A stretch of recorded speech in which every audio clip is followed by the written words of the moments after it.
All right, so we've been using the normal distribution curve a little bit, and we've been finding a lot of data points that are 1 standard deviation away from the mean, or -2 standard deviations away from the mean. But realistically, every data point isn't always going to fall directly on one of those numbers. So sometimes we might have a data point that lands like here, right? It's not exactly on 1 standard deviation. It's maybe not even on a half. It might just be at like 0.53, right? That it lands with a standard deviation of 0.53. Or it could be negative 1.24 is where it could end up, right? So we're going to start dealing with situations where the numbers aren't as convenient to deal with, basically. So let's start with a couple basic ones first. Assume that a population of students is normally distributed. Okay, so we know we're using this. The students have a mean test score of 83 with a standard deviation of 3. So I'm already just going to do that and fill in all of the values that I can.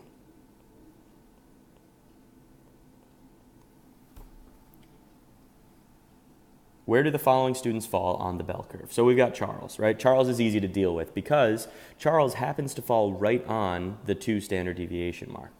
If I do 89 minus 83, I get 6. And 6 happens to be twice this standard deviation, right? So if I divide that 6 by 2, if I divide that 6 by 3, I get 2.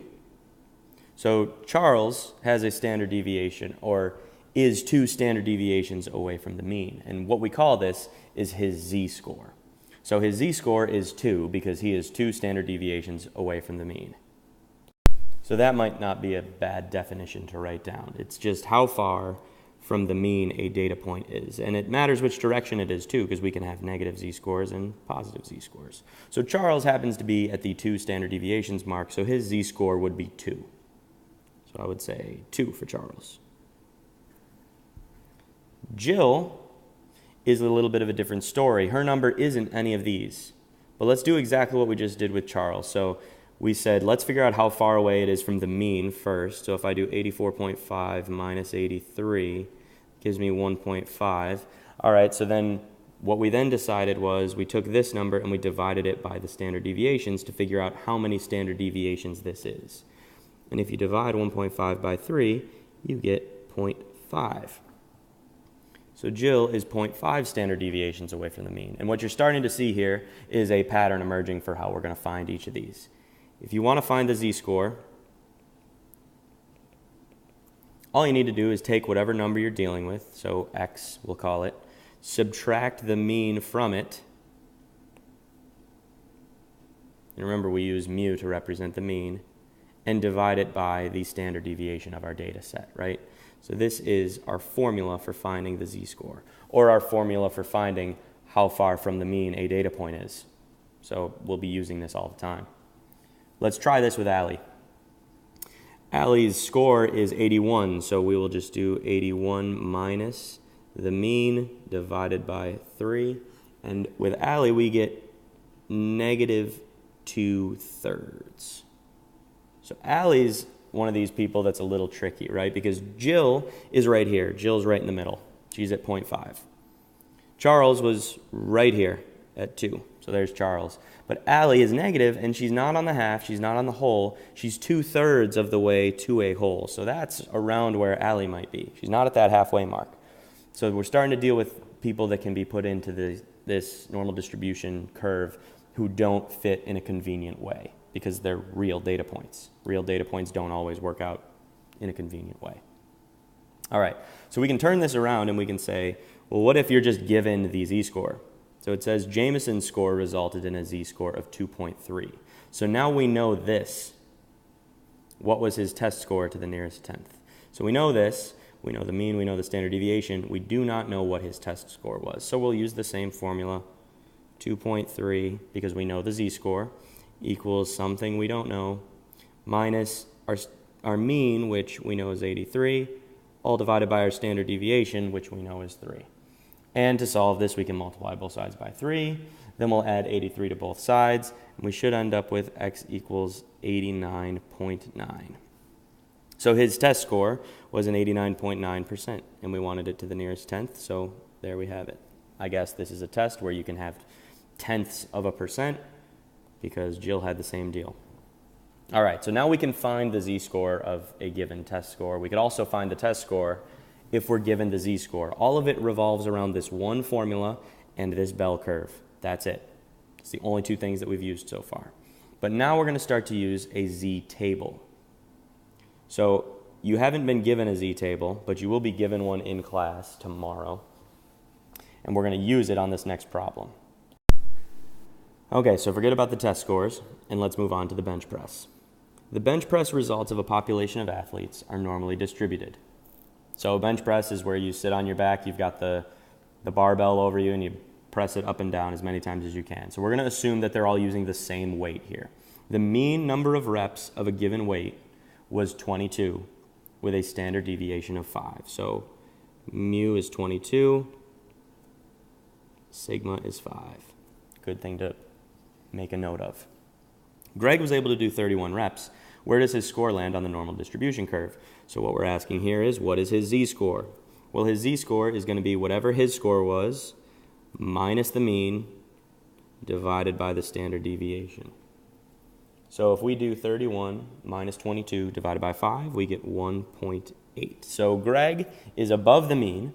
He is more than one standard deviation above the mean. He's almost 2 standard deviations above the mean, but he's not quite there.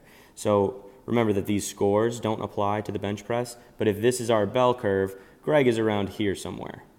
He's not quite up to the 2 yet, but he is definitely clear over the 1 standard deviation mark. Now part 2 says, what percent of athletes were able to do more reps? Now this is really hard for us to do with the normal distribution curve that we've been given, because in the normal distribution curve we're given, and let me just upload it here. As you can see, we see all the percentages of data that fall between the halves, but a 0.8 doesn't help us much because that's somewhere around here, but we don't really know where the data splits in this 4.4%. It's not going to be consistent because our curve isn't a constant rate of change with these percentages. It's different because it's a bell curve. So what percent of athletes were able to do more reps? We can't do this unless we have some other tool that we can use. So I'm going to add to this image here 2 z-tables, which you'll be given in class tomorrow. All right, so this is a lot to look at. But here's what it's showing us. All of these numbers here are z-scores, right? So this would be a person right here who is negative 3.60 standard deviations beneath the mean. And if we went all the way up to right where the mean is, right, where it's 0 here, you can see that it would be exactly 50%, 0.5, right? That's 50% of the data. What it's showing us is how much data is less than wherever we are. So it's all the data points that are less than that measure. So what we want to figure out is what percent of the data is less than Greg's measure. Well, Greg's z-score is 1.8. So these are all my negative z-scores on this table. But on this table, here's negative, or here's 0.1, there's 1, 1.1, 1.0. 1.8 is right here. It's not 1.81, it's not 1.82, it's 1.8. So that is the amount of data, and if we use this visual here, that is less than Greg's score. So 0.9641, or 96.41% of the data is less. But that's not what it's asking. It's asking what percent of athletes can do more. Well, if 96.41% of the athletes can do less reps than Greg, all we have to do is 100 minus 96.41, because 100 is 100% of the data, and we get 3.59. So it looks like that's the number of athletes, or the percent of athletes that would be able to do more than Greg. We're going to be using these tables a lot. So 3.59% of the athletes. And we'll be using these to calculate percentages that are less than